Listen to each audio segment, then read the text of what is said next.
Hello, this is Bill Moreland with BankReg Data. Today I'm going to take a look at the auto loan portfolio for all U.S. banks. We're going to take a look at growth. We're going to look at seasonality, how it impacts it, some delinquency, some charge-offs. We're also going to take a look at the top 5 lenders in this space. Up here in the upper left is going to be my cheat sheet, our outline. So let's go ahead and jump in. I'm going to go to Industry tab, Loans 2012. Scroll down, we're going to take a look at the auto loan industry, which at $522 billion is the 8th largest portfolio, and it makes up 4.21%. So if I click on it, what we see at the very top right there is that it was a very fast growing portfolio, and then it shrunk, and it's been continuing to shrink.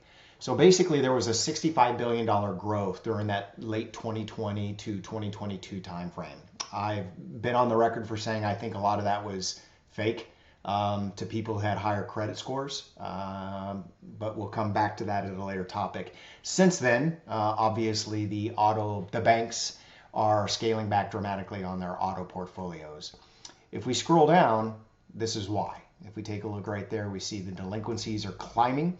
There is a seasonality component. So what you'll see is a Q1, Q2, Q3, Q4 build, and then a drop down into Q1, the very next quarter. So what you look at is the quarter over quarter trends, 286, 252, 192. Scrolling down, we see that there is quite a bit of restructuring going on. Remember, this is a prior time frame of what the definition was. You cannot look at year over year over year. Start at 23 Q1 with the new definition, and you will see that there is a substantial increase going on auto loans. So lenders are restructuring auto loans.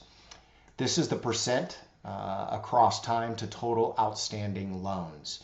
The 421 is the lowest since 2012. So banks clearly are not wanting to lend in that space.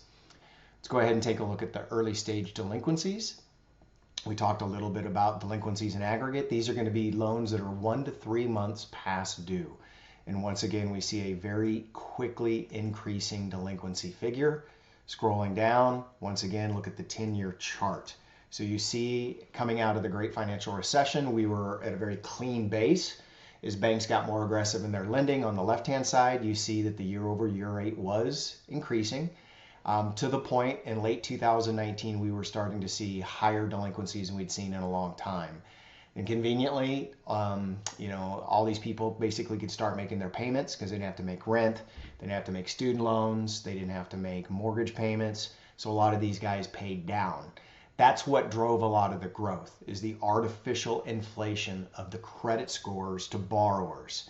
And what we're seeing since then is the payback. It's essentially the price of lending to people who looked inflated, that had inflated credit scores.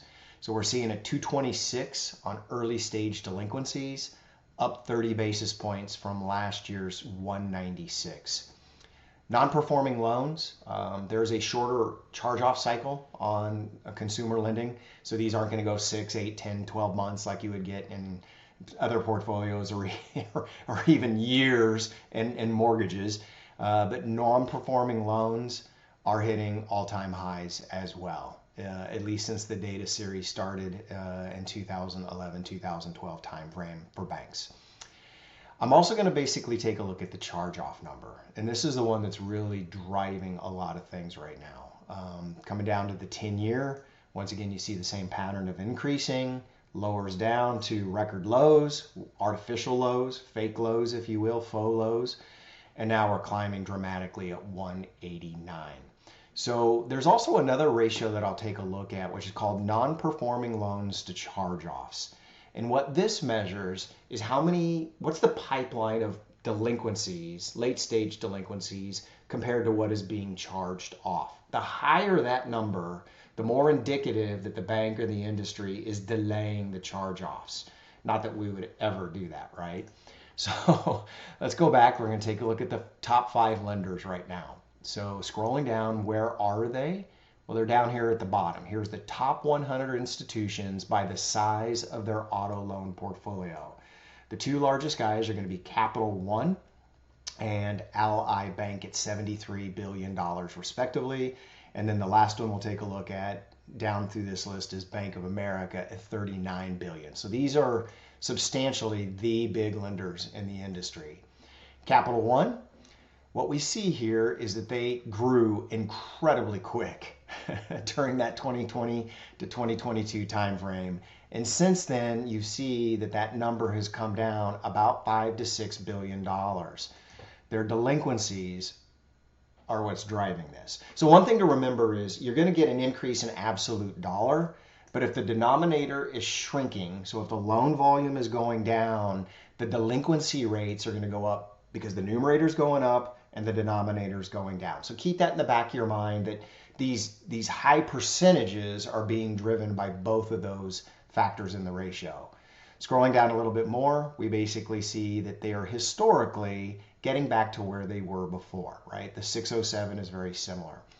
Taking a look at charge-offs, we see high charge-offs and we see record high charge-offs compared to where they were. They're just now entering that area.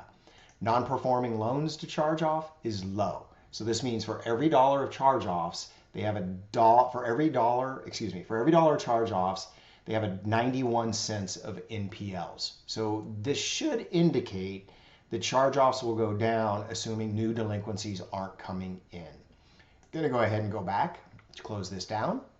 Look at Ally Bank real quickly.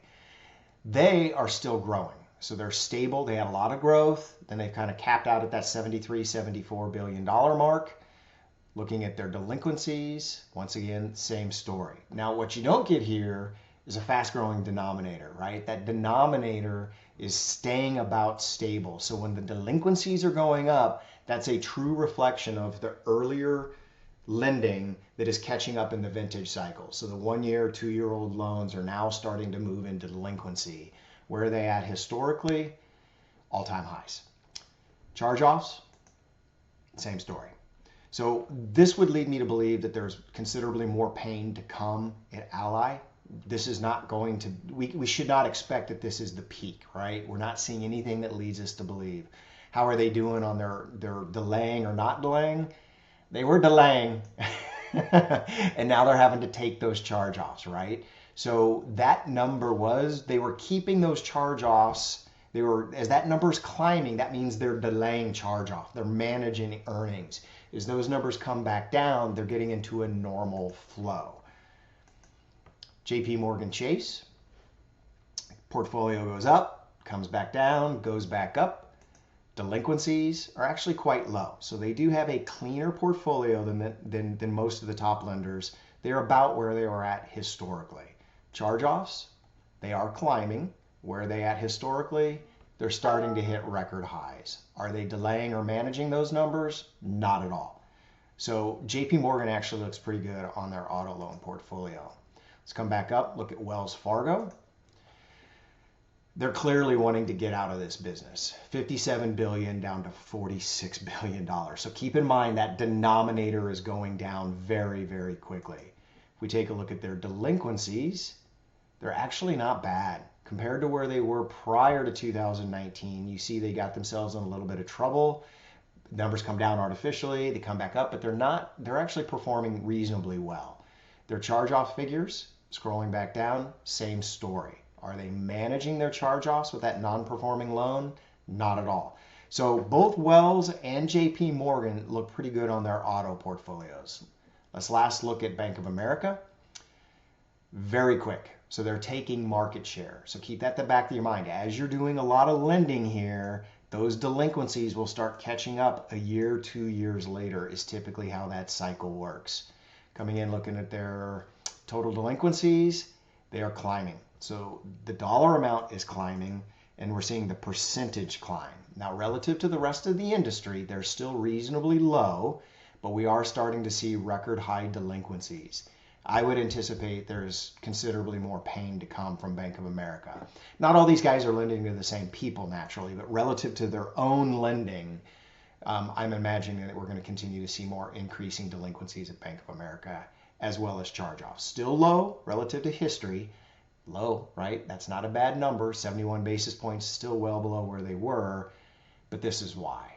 They have been managing that number. So this non-performing loans to charge-off, you can see for about a year and a half, they were basically not charging off what you would normally expect as part as the flow. I appreciate your time. As always, if you have any questions, feel free to reach out to me.